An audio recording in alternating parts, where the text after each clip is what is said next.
To reread or not to reread?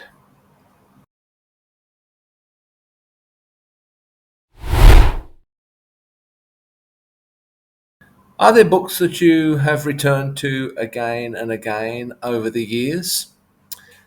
There are very few books that I read more than once. Even books that I enjoy quite a lot, I don't necessarily read again.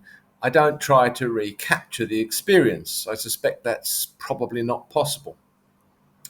I'm somewhat the same with movies. I rarely watch a movie a second time, and certainly not over and over again. Sometimes I will reread a book because it comes up in a book club and I happen to have read it before. But do I read a book again simply because I want to? That's very rare. In fact, I can think of only three books that I've returned to several times over the years.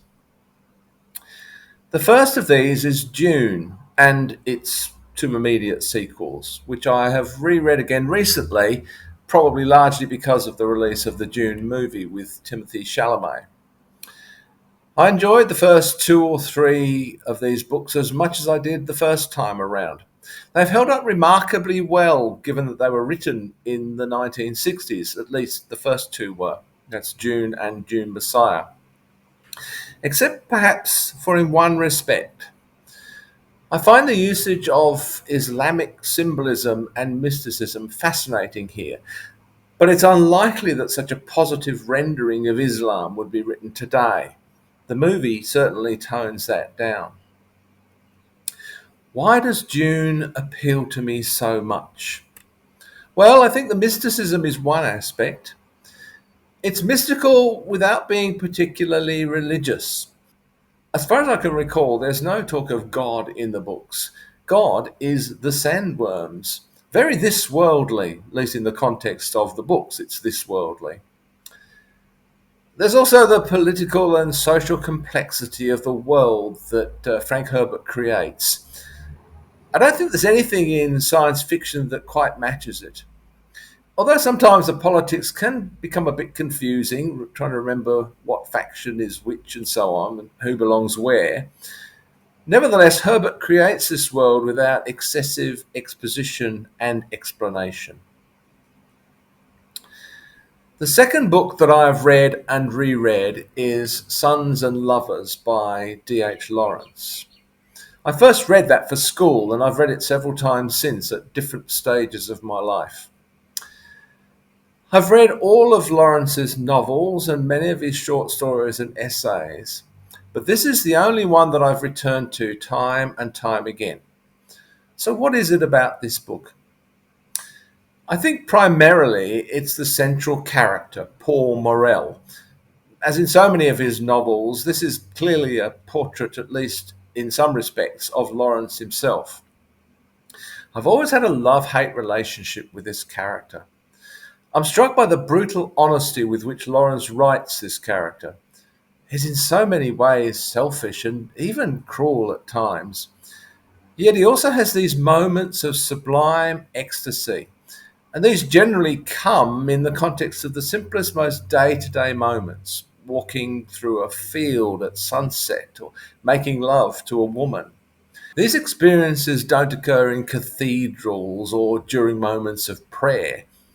They strike me as very pantheistic, somewhat in the tradition of the British Celtic paganism, the Green Man, celebrations of Samhain, or Samhain as it's spelt, and so on. The tension between these spiritual experiences of Paul and Paul's flawed character is fascinating. There's also the beauty of the language and the way that Lawrence captures the sense of place and time and the people among whom he lived. The third book is one you may not have heard of. I'm not sure how widely known it and the author is outside of Australia. These days, I doubt that it's even widely known within Australia, despite the fact that the author is Australia's only Nobel Prize winner in the field of literature. He was born in the UK, as many people were, of course, back then, but he lived most of his life in Sydney. I don't count J.M. Coetzee, who, though he's lived in Adelaide in South Australia since 2006, He won the Nobel Prize for Literature when he was still living in South Africa, and most of his books are written and set in South Africa. So this third book is Riders in the Chariot by Patrick White. It was published in 1961. This is another book that I read in school and I've returned to several times over the years. The chariot in the title refers to the Merkabah. I'm not sure whether I'm pronouncing that correctly. It's the chariot referred to in the Old Testament book of the prophet Ezekiel, and it represents the vehicle in which God's chosen are carried away to heaven. This becomes a representation in the book of the mystical experience that each of the four main characters, each a misfit in one way or another, share, each in their own contextual way. The book's full of symbolism and even allegory.